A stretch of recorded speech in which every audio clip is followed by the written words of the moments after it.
definitely. Because like even Michael Jackson, he talked like real deep ass voice like that. Really? Hell yeah.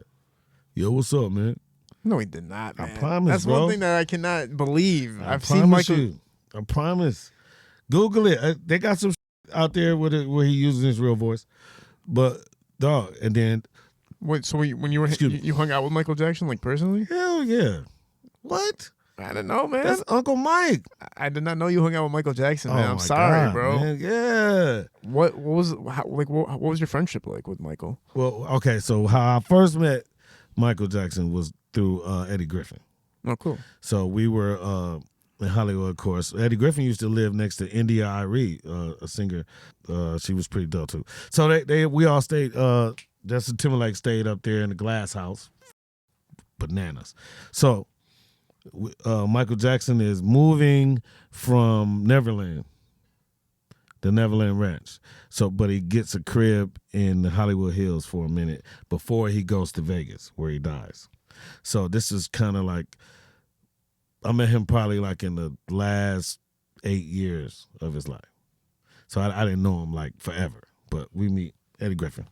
So we kick it, and I go over his house, and Eddie Griffin don't tell me where he's taking me, and I look up like, what the and it's Michael Jackson, bro. Just chilling? And this dude is chilling.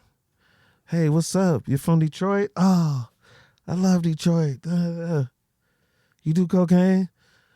Nope, but I'll do something with you, Unc. Yeah, let's have some fun. Straight up. Damn.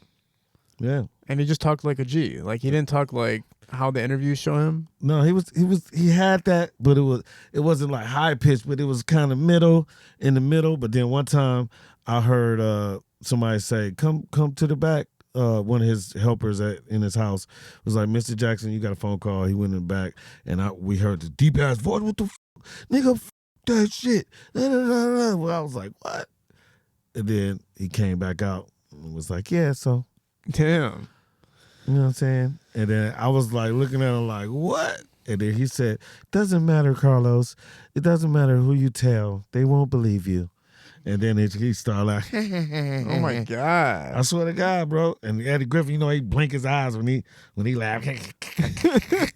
I was like, what's going on here? That's insane. Yeah, bro. What'd you guys do the entire time? Just chilled and just smoked together and stuff? I just listened to him talk, man. He's talk, but I tell you this, man, we got kind of cool.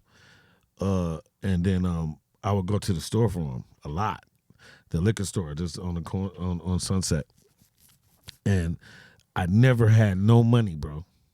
I would go to the store.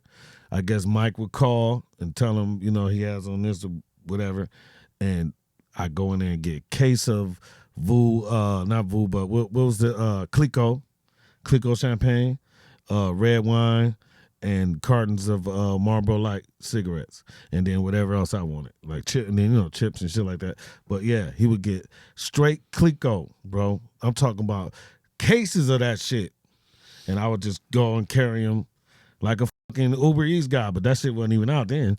You know, I'm just hanging around Michael Jackson. You know, I'm happy as hell, bro. Man. And it was crazy. But I used to go in that store even when I wasn't with Mike, and I could still get whatever I want. You just take what you want to bounce? Because of Mike. Mike is the shit. Man, that is crazy that you chilled with Mike, man, for that long. Yeah, bro. Did you talk to him like towards the end of his time? Like, did you get to speak with him, or was it your connection? Yeah, I went to the Jackson Mansion in Vegas a few times. That's before I had moved there. And kind of the reason why I moved there because Uncle Mike was there, and I was going, who wouldn't with Uncle Mike?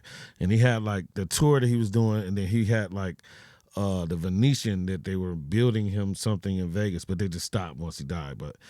But he was about to Uncle Jackie, Uncle Marlon, Uncle Jermaine, all of them moved to Vegas because they knew that they was going to do some like Jackson 5 shit, but it just didn't happen because that happened. But yeah, unfortunate, man. Yeah, but Mike is the greatest, man. It wouldn't even be.